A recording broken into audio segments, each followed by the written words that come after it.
Hey, Edgar from Funneltopia here. A couple of blog element related cool updates that I want to quickly show you. So the first one is under website. So I'm in a website page right now, a website page builder or editor. I'm going to show you afterwards how to get here. But as I'm right here, if you drag in the blog post element, let me just delete this one and do it again.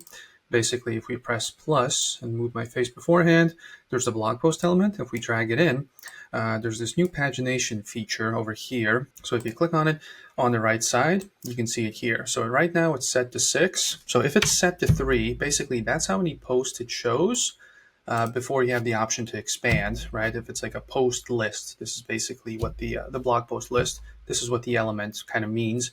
So if you set it to 3, this is what it looks like, right? There's 3, and then you click on more stories, and it's going to expand. Just so the page, let's say this is on your home page, and if you have 50 blog posts, just so it doesn't take up the whole page, right? If they're interested in a blog post, they can click on the button. If they're not interested, then it's fairly kind of small. It doesn't take up the whole page, and also it doesn't load forever. But let's say we set it to 6. And then we can go check it out. So you can see this is kind of what it looks like. Not the most visually pleasing page, but basically this is what it means when I set the pagination to 6, right? It shows 6 blog post elements, and then if I want to expand, then it's going to show more. So in my case, there's only 8 blog posts, so it's going to show the other 2. But if you have 50, then it's going to show kind of like the same amount. It's going to keep adding. So that's kind of the first update, and that is under just website pages. In this case, I just had like a fake website under websites, pages, and just any page that you add the blog post element to, where it shows the blog list or the blog post list. And the second one is under the blog setup itself, which I'll show you in a second as well. So this is related to the it's also the blog post element, right? So this is like a blog post page. And there's a new feature here as well, which is related to columns, right? It's the same type of element, only this is under blogs instead of websites. Now you have the ability to adjust how many columns you want to show at the same time. So it's, 2 or 3. Simple, but, it might, to some people, it makes a difference. To me personally, I like the 2, right?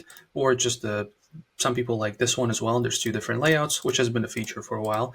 But if you do the kind of like the standard, yeah, you can do 3 columns, for example, and just kind of squeeze in more stuff in those sections.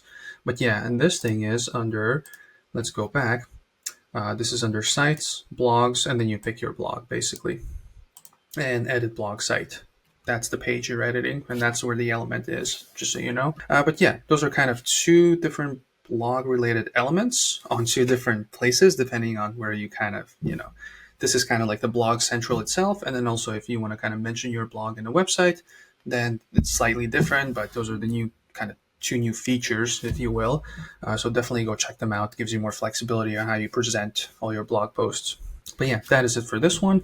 If you have any questions, make sure to comment below. If you're a VIP, you can schedule a VIP call. If you have more than a question or 2, that just might make it quicker. But if you don't have any questions, I will see you in the next video. Bye.